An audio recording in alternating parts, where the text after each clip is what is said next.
Thank you. My talk is about orchestrating a fire sale, or like Die Hard-like scenarios, for bringing Dutch alarm systems to their knees. I found some crucial vulnerabilities in the way that alarm dialers communicate with the ARCs, the alarm receive centers. And that's what I'm going to talk to you about. First, I'm going to talk a little bit about me. I'm a reverse engineer. I stumbled upon this by accident because I was just reverse engineering this. In my day job, I work at NICAF, the Dutch National Institute for Subatomic Physics, where I do projects for supporting physicists on the grid. What? That's interesting. I'm a free and open source software developer. I've worked at Samba in the past. I've been patching Linux kernel and a lot of Debian packages have my patches. I'm also the co-founder and treasurer of BitLayer. That's the hackerspace in Amersfoort. And that's actually where I started this project on, because we have an alarm system. And our alarm system reports to the alarm receive center, but I actually wanted to get all this information as well. So why are they the only ones who get these events? I wanted to have these, to log them and to see what the hell is going on at our hackerspace. If someone's breaking in, I want to know. And I want our community to know that somebody's breaking in, because someone in the community has got to be in the neighborhood to check it out. So we broadcast all this on IRC, and that's actually working right now. So let's take a look at the protocols. So what is out there?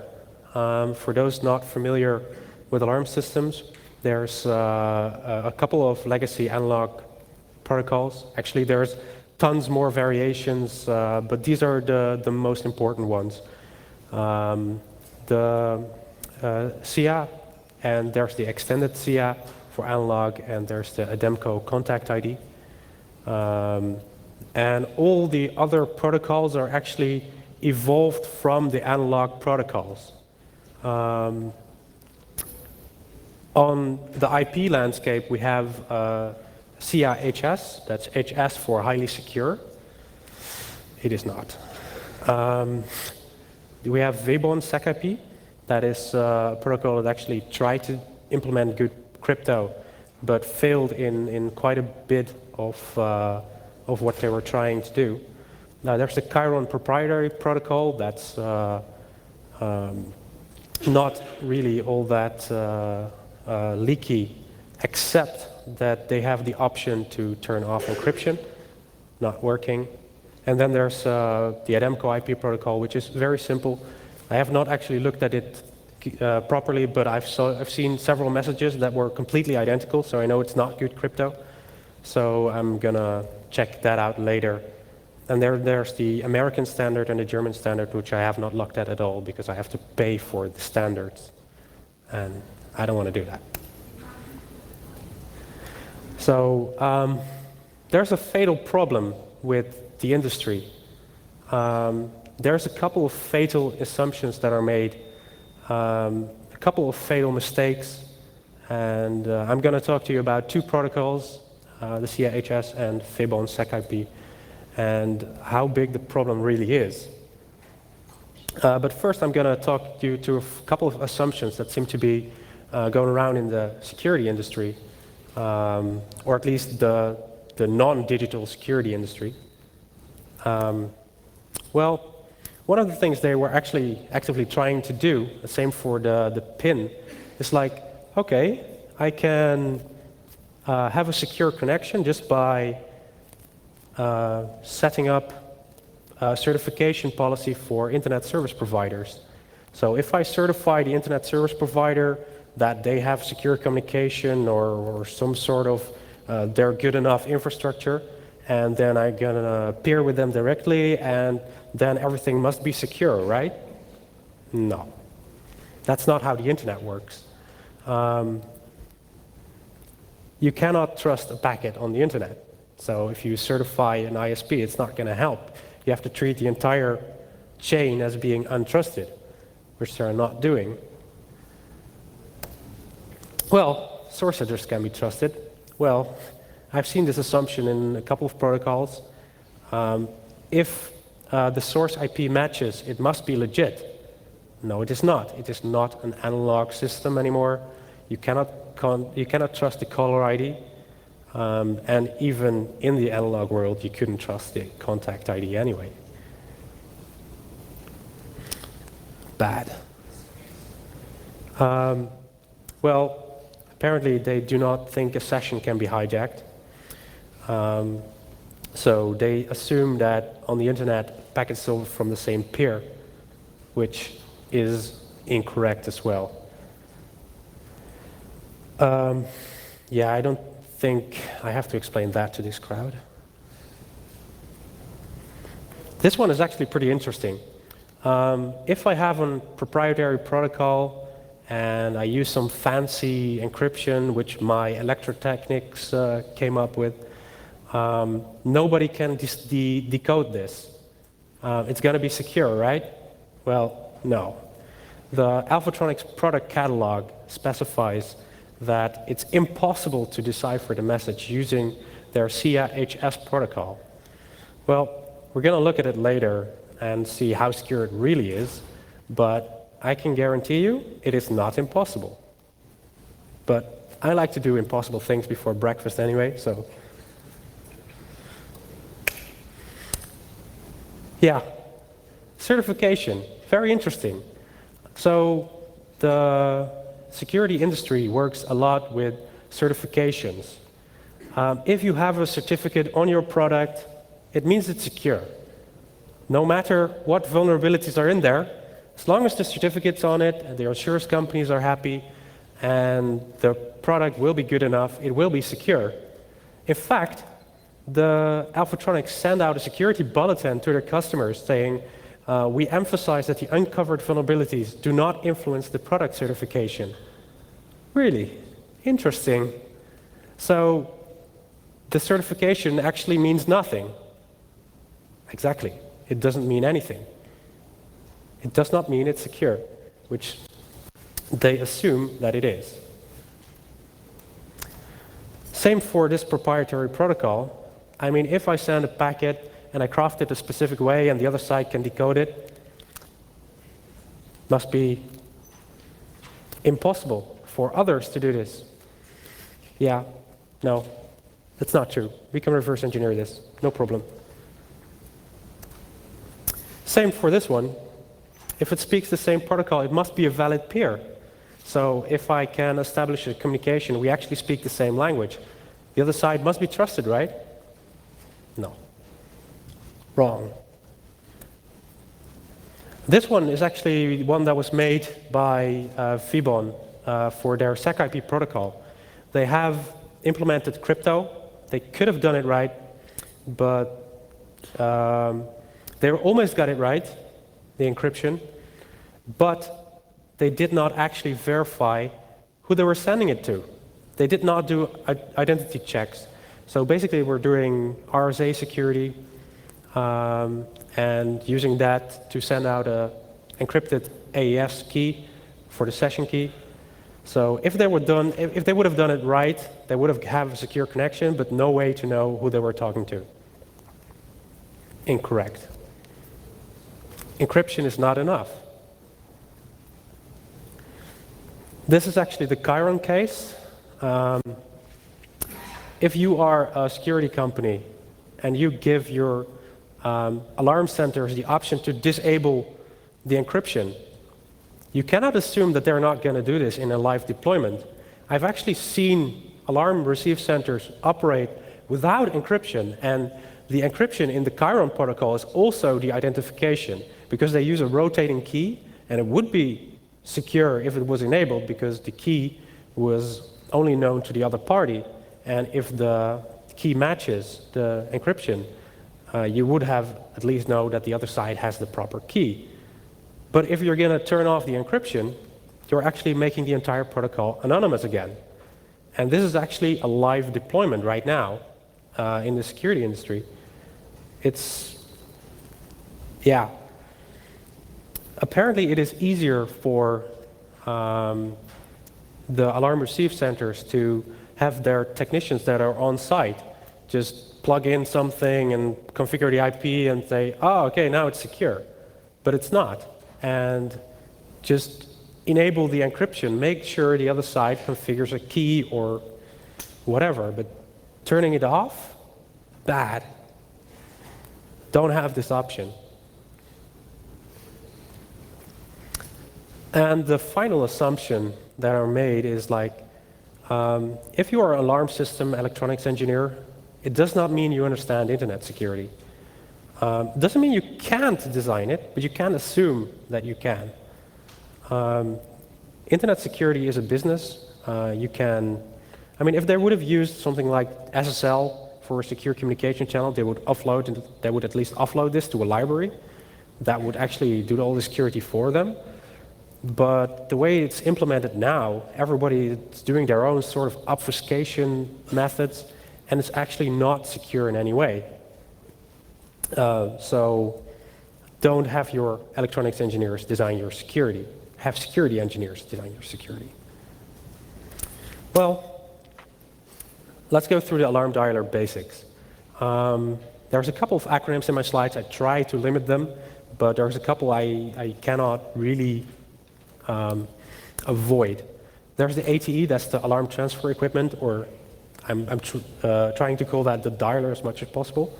The alarm receive center, which is basically the operator on the other end of the alarm receiving, and that one is actually the person that's going to call the police if there's a problem. There's a prom key, that's a unique account code for a building, that's sequentially handed out, so that's 1 to 10,000 prom codes for any given protocol. The ATE is the dialer, it sends out the alarms. ARC just sends basic acknowledgements. Another thing you should know is that inside the protocols there are CIA codes, and that's 2 character codes. That's like burglary alarm, burglary restore, tamper alarm if somebody's tampering with a sensor, or the panic alarm, which is the robbery button. If you're a bank and you have these at every counter, if you press it, an alarm is being sent out to the alarm receive center saying panic alarm. And if you want to restore this, you have to have a key to actually unlock the button, and then the panic restore is being sent out over the wire. Well, let's look at the first protocol. SIA highly secure. It's a protocol designed by Alphatronics for their own products. It was designed, I think, in 1993, 1992. It's impossible to decipher according to the 2013 catalog. Well, let's see how secure it really is. So, I don't know how many of you can actually read this, but if you have seen this presentation before, try not to speak. But can anybody guess which cipher this would use? Just yell.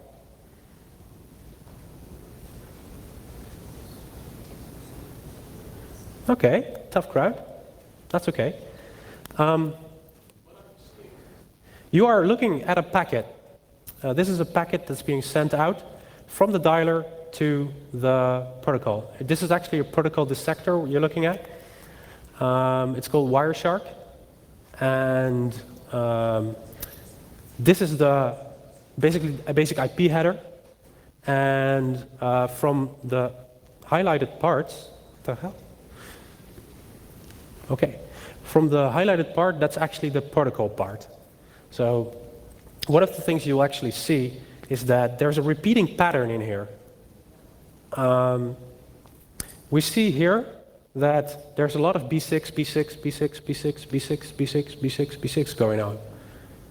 This means that this is not proper crypto. It cannot be a proper crypto.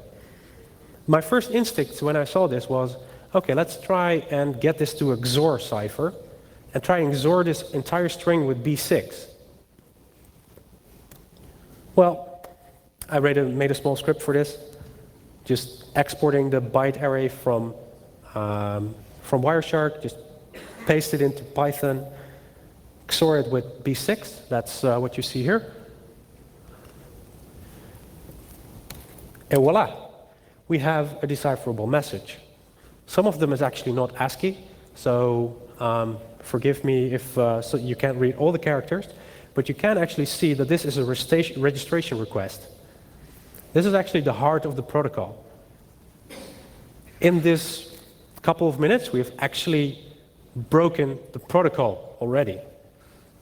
I gave this presentation to a couple of security people, just about 30 of the Dutch security people. And actually that was just blurted out. People blurted out the key as well. I mean, this is not hard to do. It's actually very, very simple. So what you see here is that there's the ACLX 1.7. That is the dialer device name. And it's trying to register to the alarm receive center. What we also see is 1255, which is actually an incorrectly encoded prom code. They're encoding, this is actually a decimal value, and they're encoding it as hex, which is incorrect, but was making my life easier because I can just see in the hex that that is actually the prom code. So, thank you. Made my life easier. So, okay. The return packet. I don't know if you can actually see this, but can anybody guess what key this would be? Excellent. We have now cracked the return packet as well. So we have the registration renewal request, the registration renewal, and it's directing it to a different port for the rest of the communication. But this is actually the heart of the entire protocol. It would just give out the SIA code in this session this way, and it's not really secure. I mean, I would not say in my product catalog that this is impossible to decipher, because, well, we've deciphered the return packet pretty quickly, didn't we? So what do we have? We have the packet length based in the first part of the packet, first 4 bytes. Then we have the device name, that's actually XORed. We have the decimal prom coded, encoded as for hex. We have the actual message, which is an ASCII string, giving away everything. And then we have a checksum. Okay, the checksum was a bit more work. Because, well, I was thinking a bit too hard about this.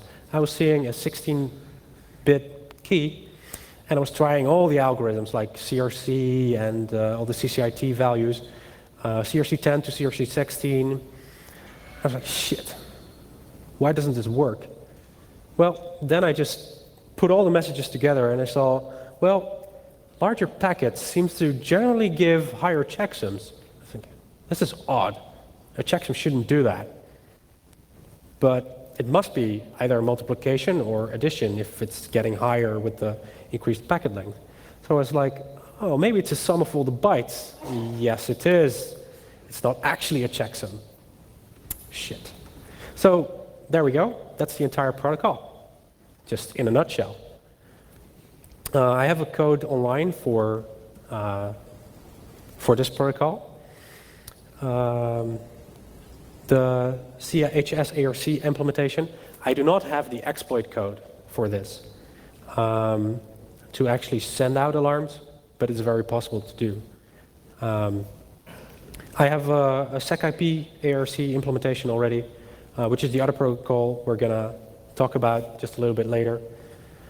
And I have some pluggable database event handlers and JSON bot IRC notification. Already working on the Chiron Iris Touch implementation. That's a proprietary protocol. I'm still working on it. I can tell you that it does use MD5 sums for every packet. The first checksum is the MD5 sum of the previous packet, so we can actually checksum and check that the session is valid. And the rest is ARC4 encoded, which is not a strong security, but it still is impractical to decipher given the number of messages that are going out there. And the key is rotating every packet. So I think it's good enough, assuming the encryption is enabled, obviously. Okay, so this is actually what I'm doing at BitLayer already today. This is probably just too small for you to see, but what you basically see is opening report, closing report. This is IRC, just IRC client, and it would just give out alarm events. For example, here there was a burglary alarm. The burglary zone has been violated while armed. Hey, that's not right. But then we see that a couple minutes later, oh, I can't even read this, that the opening report, the account was disarmed, and then actually the burglary was restored. The condition has been eliminated. And this was all in the span of 2 minutes, so somebody was probably just too late entering the key into the keypad. That's okay. That happens. The rest you see just basically it disarms and arms. This is just a live implementation at our hackerspace of this protocol. So you can actually see that it's very possible to attack this and decipher this. There's a couple of things we should keep in mind when we're designing a protocol. We must protect it from packet injections. If we don't have, we could get some bogus data and we'll all be screwed. We need to have a strong cipher. We need to have strong encryption on these packets because they are sensitive. We can't have anyone faking this stuff. They have to be signed. We have to know that the actual packet came from the source that we know is the building that is being protected. We have to verify the identity. Otherwise it won't work. And we have to have forward secrecy. Is anybody here familiar with what forward secrecy means? Forward secrecy, I see just one hand actually. Forward secrecy means that if at some point the private key is leaked, you should not be able to decipher all the past messages that's being sent between the dialer or whatever the source and the destination. You need to have a session cipher like Diffie-Hellman that will make sure that the rest of the session is actually keeps being secure because that's not stored anywhere. You cannot, this key is not stored, so you actually have a session key that you're just going to throw away again. Because if you actually, for example, leak the RSA private key, in this setup, it will mean just replace the certificate, put in a new one, and you're fine. The past packets are, well, maybe you've lost a few while the key was being compromised, but anything before that, you cannot decipher, and everything after that, you can't decipher either. And that's a thing called forward secrecy. You can't actually just leak the so you can actually leak the private key as long as you just replace it again. This protocol, however, I'm sorry, this is pretty bad.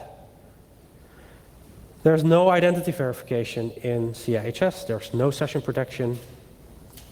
The interaction between the ARC, the Alarm Receive Center, and the Alarm Transfer equipment is completely predictable. This has some strong implications. One of them is because they're using UDP packets, I can send from my laptop a session from a source that I don't even have access to and set up a session because I know what the response is going to be. The handshake is completely predictable. I know which port I'm going to get redirected to, or at least I can guess. This way I can just attack an alarm system and actually not being traceable. Also, the PROM codes, the building codes, are completely predictable. There's 1 to 10,000. I can write a script that just sets burglary alarm on all of them. And that actually has some strong implications.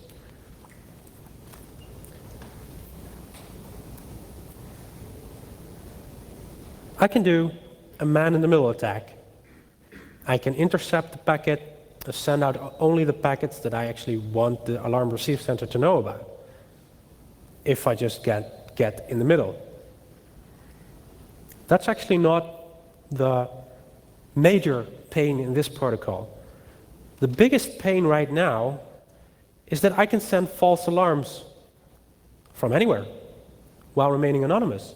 I can just have a script on my laptop that would just trigger an alarm at all the alarm receive centers, and they would go berserk. They would call the police on the first 4 messages, maybe the first 10 messages, and after that they'll start scratching their head saying, why are all my customers in alarm? That completely negates the police response. This implication of this sending untraceable false alarms is that I can actually do a denial of service on the alarm centers, all of them. I can flood their screens. They won't be able to respond to a valid call out.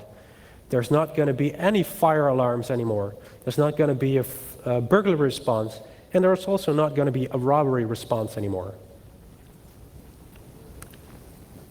If 2 zones on a given client are activated, then the alarm is considered confirmed, because it cannot be a sensor malfunction. Because normally, if a sensor malfunctions, there's 1 sensor going off. That's okay. You'll just send the owner of the building to it, or the janitor, whatever, and check out why the alarm is going off. If you have 2 alarms, it means probably that there's somebody in the building. So that's a confirmed alarm. That means that the police is being called for that alarm. So you can actually just do a denial of service on the police response, because at some point they're going to stop caring about this stuff. And then you can pull off a big heist while nobody cares, because they cannot care because they don't actually know which alarm is valid anymore, which can have some pretty big implications. I mean, I don't know if anybody's seen Die Hard 3 with all the dump trucks of gold and keeping the cops busy on the other side. But, I mean, it works. If you just can keep the cops out of your hair, I mean, you have plenty of time to actually pull off your heist. No problem. It's very, very bad.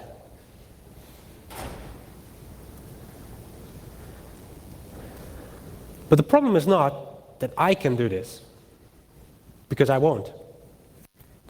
The real problem is that anybody can do this. I mean, I've looked at this protocol for 5 minutes, and I've already deciphered the crypto. Okay, maybe if you guys did it, you would take more time, I don't know. But it's not going to be days. I know it's not going to be days.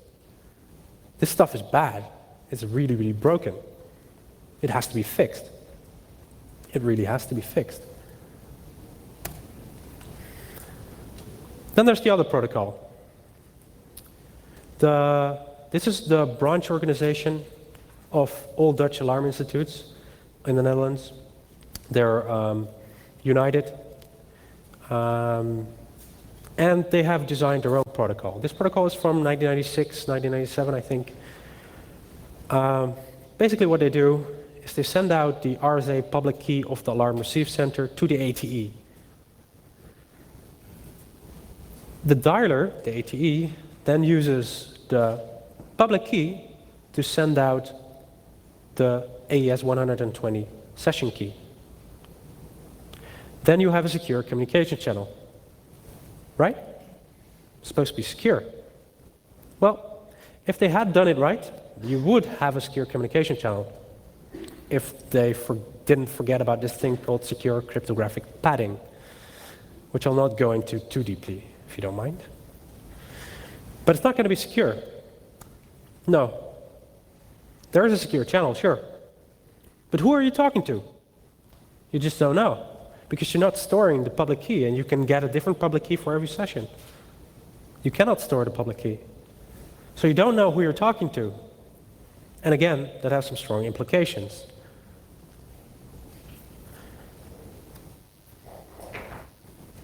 Well, yeah, there is no identity verification in this protocol. And again, they could have done this. I mean, they were using RSA. They could have done this. Just store the public key, let the other guys send out their public key, let them sign something, and you know at least who you're talking to. That's what SSL does. Problem now is we can do a man-in-the-middle attack on this protocol because, well, we can just get in between, send out our own public key. We'll have a session to the dialer. Sure, no problem. But we can also send false alarms from anywhere because the identity of the dialer is not verified anywhere at all. Again, same problem. The protocol is basically set up that it trusts the messages that it receives. They were using insecure cryptographic padding. I don't know if you're familiar with this. Okay. If you're using RSA, you can only use for RSA 1024, you can securely encrypt 117 bytes, but you have to have the rest with secure cryptographic padding. If you're using the first few bytes, they're not random enough. It's a modulo crypto, meaning that in the original spec, they were using the first byte as actually something significant. But you can't, because you always are going to lose that byte, because the first byte in the key is going to be the top for the entire protocol. It's basically just a division by the key, sort of. So it cannot be higher than the key on the first byte. But if you're going to use this for something significant, well, you're going to lose data. You're going to have to pad this with random numbers. They didn't. So the implication of this is also that we can do a chosen ciphertext attack. If we send out a chosen ciphertext, we can actually get the key, or at least get to the contents of the messages. Because, well, sorry, you're not using RSA the way it's supposed to. It doesn't work that way. And there's also no forward secrecy. They could have done this easily, just by adding a layer of Diffie-Hellman. But, you know, if I have the private key, I can decrypt the entire event history. Again, it's pretty bad. Same here. We can do a fire sale. The only real difference here is that my source IP is traceable because there is actually a session. The session is not predictable. So if I have to attack anything using this protocol, I would either give up my source IP or I'd use an anonymity network like Tor to attack this. I mean, it's not a problem. I can do this. It's just a little bit more difficult. Not impossible at all. It's a very real threat. So what happened?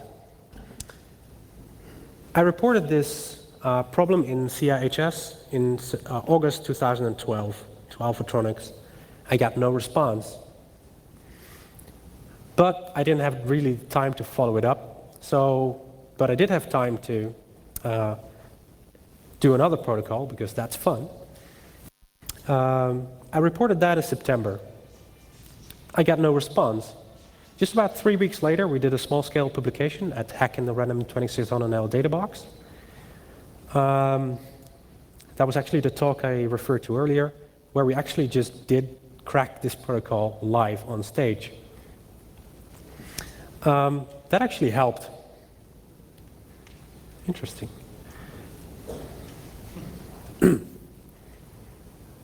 Okay, I have no clue what's going on here. Yeah, I think it's a problem here. Great. Interesting. Then in January 2013, I started asking the Dutch National Cybersecurity Center for help. And they actually have assigned a coordinator for this, to coordinate with all the branches of the alarm industry, the security industry, to help coordinate this. And well, the first response was from Alphatronics is, could you please remove your publication? I'm sorry, I can't. It was out of my hands at that time. Febon and Enai, which is actually, Enai is actually the one who designed the protocol for Febon. They responded well. They actually hired a security company because they realized that their electronics engineers cannot design the security protocol. They hired a certified secure to do an assessment, a full assessment of the protocol. They basically came up with the same thing I had already told them. So that was good for them. They had two sources verifying the same thing. They hired Pine Security to help fix the protocol. And there's actually a new version of the protocol available now. So kudos, that's good. Chiron actually called me later, and they told me, they offered me a fully configured alarm receive center to aid my testing of their protocol, which is really helpful. Thank you. But now there still is a problem. There are thousands, tens of thousands of unsecured devices out there. Most of them get maintenance once a year because they're boxes that sit in the buildings of all the customers. So they have to go drive in a car to every customer to update the firmware to load the new protocols. But the main problem with this protocol, as long as it's enabled, I can send the false alarms on the receive centers. It's no problem. I can do this. So until the very last one of their customers is patched, the protocol has to be enabled. So this is still a real threat. Anybody can send out these alarms. Yeah. How are they going to fix this? Well, they're going to have to upgrade all the firmwares everywhere. The alarm receive centers have to go first, and then all the customers. That's going to be done in the next few months in the entire Netherlands, just to fix this. In the meantime, they could have two separate systems, one for secure protocols, or not known broken protocols, to isolate them from the insecure protocols. So if you have an attack, one of the systems goes haywire, but the other one still has sort of reasonably trusted data. Because you can't trust the data anymore. They can't trust the data they're getting at all. It's all wrong.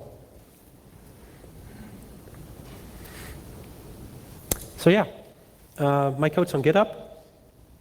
You can check out the alarm receive implementation. If you have specs on other protocols, give it to me. I am very interested. I also have some specs of my own from some other protocols. If you want them, I can give them to you. But if any one of you has a dialer, which I have not mentioned, I'm very interested in reverse engineering it as well, because this stuff really has to be fixed.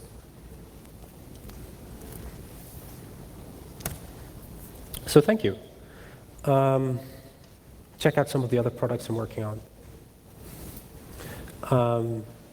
And are there any questions?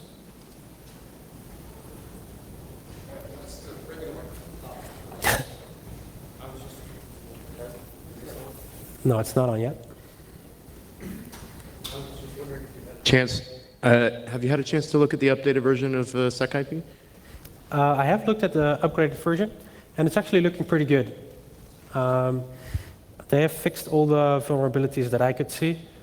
Yeah, they've actually done a good job. I don't think I'm qualified to crack that. So, it's good.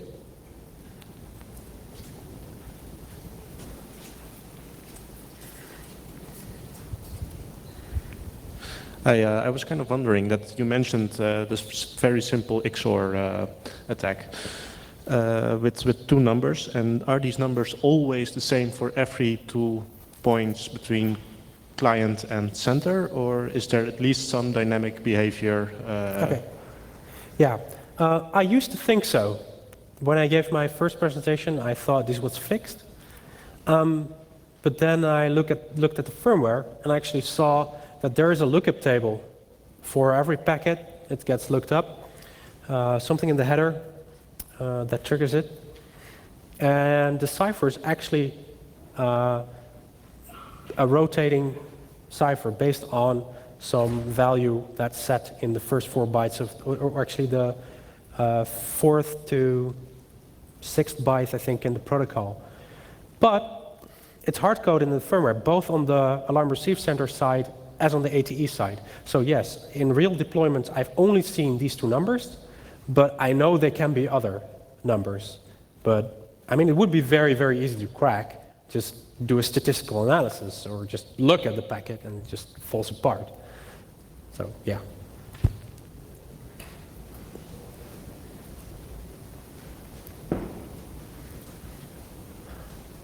What is the time between authenticating yourself to the IOC? So if to say, I would say, yes, I am this alarm system, right after that the real alarm system would say it, would the IOC think that, no, the alarm central would think that I am the alarm system?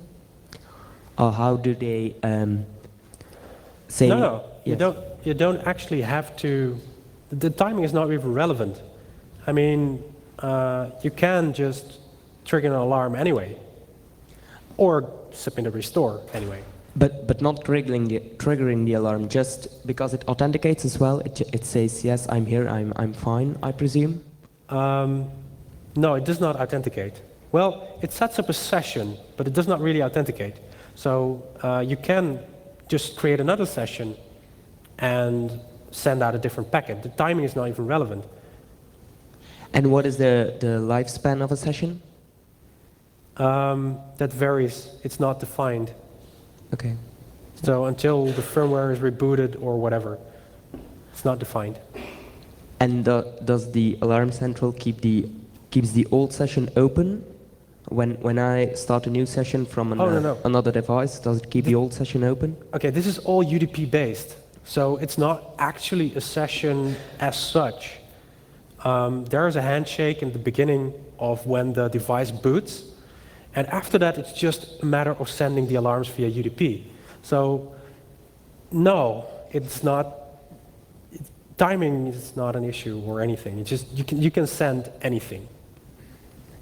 Okay, yeah, thank you.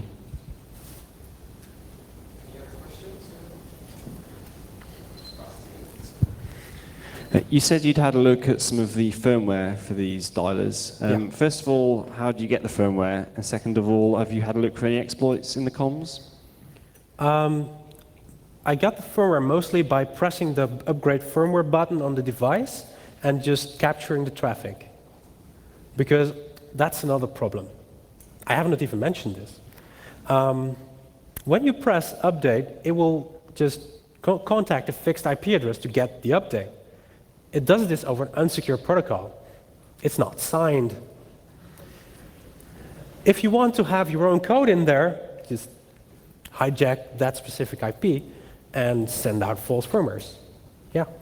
The only problem is you have to manually press the update firmware button on the device. But that's how I got them, just by capturing in Wireshark and just saving the entire dialogue and cropping out what's not relevant.